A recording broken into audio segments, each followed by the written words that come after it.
भारत और पाकिस्तान के बीच बड़े तनाव में संयुक्त राष्ट्र की एंट्री हो गई है। संयुक्त राष्ट्र के महासचिव एंटोनियो ने भारत के विदेश मंत्री एस जयशंकर और पाकिस्तानी प्रधानमंत्री शहबाज शरीफ से अलग था। भारत और पाकिस्तान के बीच सब बहुत अच्छा, इसका मतलब ये कि बस ठीक चल रहा था ना, जैसे चलता रहता है। लेकिन अब तो आपको पता है कि जो हालात हो चुके हैं, तो रोहित शर्मा जी, हम आपसे पूछना चाहेंगे कि कहा जा रहा है कि भारत जो है एक बहुत बड़ा हमला करने वाला है पाकिस्तान पर। और प्रधानमंत्री मोदी ने आर्मी, नेवी, एयर चीफ और सीडीएस को बोला है कि आपको जैसा ठीक लगता है आप करिए। आई डोंट अंडरस्टैंड, पूरी मीडिया को इकट्ठा कर रहा, बोला इंडिया अटैक करने वाला है। इनके होश उड़ गए दोस्तों। ये कह रहे हैं हम ये कर देंगे, न्यूक्लियर मार देंगे, पानी अगर नहीं बहा तो खून बहा जाते हैं और उसका पैसा लेते हैं, यानी वो जो रिबन काटना होता है या शादी में जाना होता है वो स्पॉन्सर्ड होता है। दूसरा केस मुझे वैसा लग रहा है। तीसरा केस जो मुझे लग रहा है उसको भी एनालाइज करूंगा। चौथा केस जो मन की बात की है और पहलगाम आतंकवादी हमले की कड़ी निंदा की है, जिसमें 25 भारतीयों और एक नेपाली नागरिक की मौत हुई है।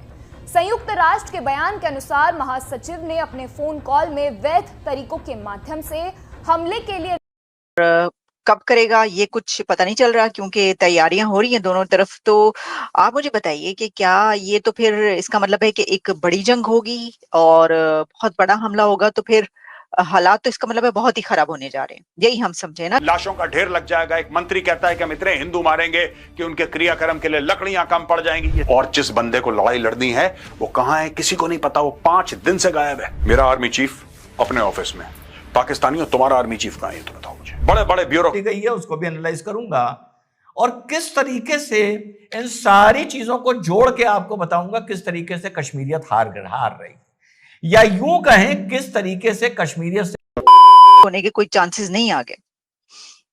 देखिए, बड़ा हमला या वॉर नहीं होने जा रही है, सीधी सीधी बात, बहुत क्लियर वर्ड्स में। बड़े हमले का मतलब ये कि टैंक हो और एयरफोर्स हो और नेवी हो, ऐसा नहीं होने जा रहा है। सर्जिकल स्ट्राइक या कोई और स्ट्राइक हो सकती है जो टेररिस्ट के कैंप्स में, जैसे बालाकोट टाइप अटैक हुआ था, नो डाउट वो हो सकता है, वो किया जा सकता है। लेकिन ये कि हम लोग आर्मी लेके घुसने वाले हैं, आर्मी की सर्जिकल स्ट्राइक अलग चीज होती है और आर्मी लेके घुसना अलग चीज होती है।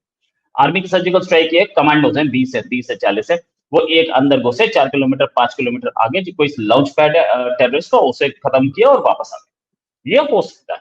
लेकिन ये कि हमारी आर्मी 4 फ्रंट खोलेगी और अंदर घुसेंगे, ये नहीं होने वाला है। दोनों की दोनों कंट्रीज फुल फ्लेजेड वॉर की कोई वो नहीं करते, फुल फ्लेजेड वॉर नहीं चाहते। इंडिया, पाकिस्तान की तरफ से बहुत सारे वीडियोस आ रहे हैं कि ये आर्मी टैंक्स मूव कर रहे हैं, अल खालिद टैंक्स कहाँ लाहौर के आसपास, कश्मीर एरिया में टैंक्स की मूवमेंट, हाउइट्जर्स की मूवमेंट। इंडिया की तरफ से कोई मूवमेंट ही नहीं है, एक मूवमेंट। मैं कहता हूं कि रोहित शर्मा रॉ का एजेंट है, ठीक है, इंडिया का प्रोपोगेट करता है, इंडिया की रॉ जो बोलती है वो बोलता है। अरे जो आदमी सड़क पे खड़ा हुआ है अमृतसर के पास या कहीं फजलका के पास, फिरोजपुर में, वो तो नहीं है रॉ का एजेंट, वो तो वीडियो बना के डालेगा। एक वीडियो नहीं दिख रहा इंडिया की तरफ से। फ्रैंकली स्पीकिंग, मे भी शायद मैं इंडिया के खिलाफ बोल रहा हूँ, लेकिन जो सच है वो सच है। इंडिया की तरफ से नहीं, मूवमेंट लेकिन नहीं हमने दिख तो रही देखिए रोहित शर्मा, हमने तो देखी है सोशल मीडिया पे वीडियोस जिसमें एलओसी पर जो फायरिंग हो रही है, मैंने तो देखी है भारत की तरफ से तैयारियों की जो है, जो आईएनएस विक्रांत है उसकी, और नेवी में जो तैयारियां हो रही हैं। फिर जब ड्रिल्स आपकी तरफ स्टार्ट हुई जिसमें उन्होंने 3-4 तरह से जो है ड्रिल्स किए, यानी एयरफोर्स की ड्रिल्स भी हुई हैं, उसमें नेवी की ड्रिल्स भी हुई हैं, उसमें आर्मी की ड्रिल्स भी हुई हैं, वो भी, और फिर एंटी शिप जो ड्रिल्स हुई हैं उस पे फायरिंग जो हुई है कामयाब, वो भी। इस सब पे तो मैंने प्रोग्राम्स भी किए।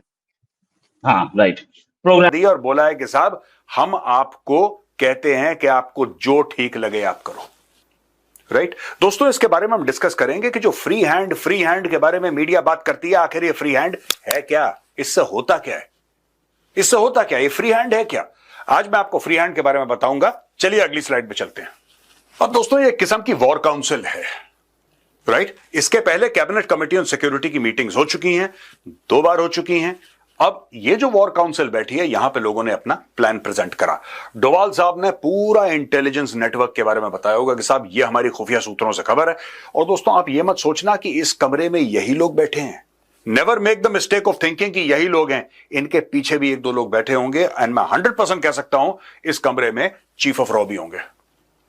उनकी शक्ल नहीं दिखाई जाती आमतौर से मीडिया पे, वो कहीं बोलते दिखाई नहीं देते, लेकिन वो बैठे होंगे। और भी लोग बैठे होंगे, कैबिनेट सेक्रेटरी यहां पे बैठे होंगे, यहां पे बड़े अहम जो टॉप डिसीजन मेकर्स हैं इस देश के, जैसा मैंने बताया चीफ ऑफ रॉ हैं, he would be there, the cabinet secretary would be there, everybody would be there, but चेहरे सिर्फ इन लोगों के दिखाए गए हैं क्योंकि उनका काम है पीछे से खुफिया तरीके से आराम से काम करना, पीछे से इंफॉर्मेशन देना। और यहां पे पूरी ब्रीफिंग हो रही है। यहां पे मोदी जी कहते हैं मैं तुम्हें फ्री हैंड क्या होता है दोस्तों, देखिए, PM's free hand to forces to decide timing target to respond to JNK attacks. Sources, प्रधानमंत्री नरेंद्र मोदी ने चेयर करा top level security meeting in Delhi following the Pahalgam terror attack, signalling a shift in posture. During a high-level meeting with Defense Minister Rajnath Singh, National Security Advisor Ajit Doval, Chief of Defense Staff General Anil Chauhan, and the three service chiefs, the Prime Minister said they have complete operational freedom to decide on the mode, targets and timing of our response. समझ गए दोस्तों आप? यानी कि प्रधानमंत्री मोदी ने army, navy, air chief और CDS को बोला है कि आपको जैसा ठीक लगता है आप करिए। यानी कि एक दायरा होगा, कुछ रेड लाइंस होंगी दोस्तों। ऐसा नहीं है कि आपने 9 पैरा को बोला कि तुम लाहौर पे चढ़ दौड़ो। I am not talking about that scenario, I am saying that जो रिटेलिएशन करना है at a tactical level, at an operation. कश्मीरियत से आउट हो गया है। भारत की कश्मीरियत को कश्मीरी हिंदू की जरूरत नहीं है। आइए पहले कुछ बहरूपियों को सुनते हैं, फिर राजनेताओं को सुनते हैं, और फिर प्रधानमंत्री ने जो बात बोली उस पर भी विश्लेषण करूंगा, बड़ा खुल के करूंगा, चिढ़ा बैठा हूं। चलिए, उनको दिखाना है कि कश्मीर हमारा था, हमारा है और हमेशा हमारा ही रहेगा। और इसलिए फौज जो है, नेता जो है, सब लगे हुए हैं इसी चीज़ों में। हमें नागरिक की तरफ से एक ही करना है, हमें ये डिसाइड करना है कि आज से अगली छुट्टी जो हमारी होगी वो कश्मीर में ही होगी और कहीं नहीं होगी। उनको ये दिखाना है कि हमें डर नहीं है, और वाकई मैं बोल रहा हूँ डर है नहीं। डर तेरे में क्यों होगा यार? डर तेरे में क्यों होगा? कश्मीर का डर या तो मरने वाले में होगा, जैसे अब पहलगाम में किस्सा हुआ, अमरनाथ यात्रा में किस्सा हुआ, फौजियों के साथ किस्सा हुए, उनमें होगा, या उनमें होगा जो वहां के मूल निवासी थे, कश्मीरी हिंदू थे, जो मार के भगाए गए, जिनको आज भी मारा है। तेरे में क्यों होगा? पहले तो अगर आप जांच करने पर आए तो जरूर कुछ ना कुछ मिलेगा कि कश्मीर में किसी ना किसी होटल चेन में बंदे का पैसा लगा हुआ है। पहली चीज। आगे चलते हैं, दूसरे को देख लें। ये ओटीटी का कोई स्टार है, मैंने इसकी 1-2 पिक्चरें देखी हैं। इसका नाम कुलकर्णी था, मुझे ये अब पता चला है। ये स्पष्ट लग रहा है कि ये एक स्पॉन्सर्ड विजिट पर है, ये स्पॉन्सर्ड विजिट पर है। आगे चलिए। आप अभी पहलगाम पहुंचे? जी, अभी जा रहा हूं पहलगाम, श्रीनगर से। जो चैनल है उस पर भी ध्यान रखिएगा किसको ये इंटरव्यू दे रहा है। आगे चलिए। पहलगाम, श्रीनगर से। हाँ, अभी कहाँ से आ रहे हैं? मैं मुंबई से आया आज सवेरे श्रीनगर, और श्रीनगर से हम चल पड़े हैं और बीच में रुकते रुकते यहाँ पे आ गए। तो नहीं भैया, हम तो आएंगे हमारा कश्मीर है, हम यहाँ आएंगे, बड़ी तादाद में आएंगे।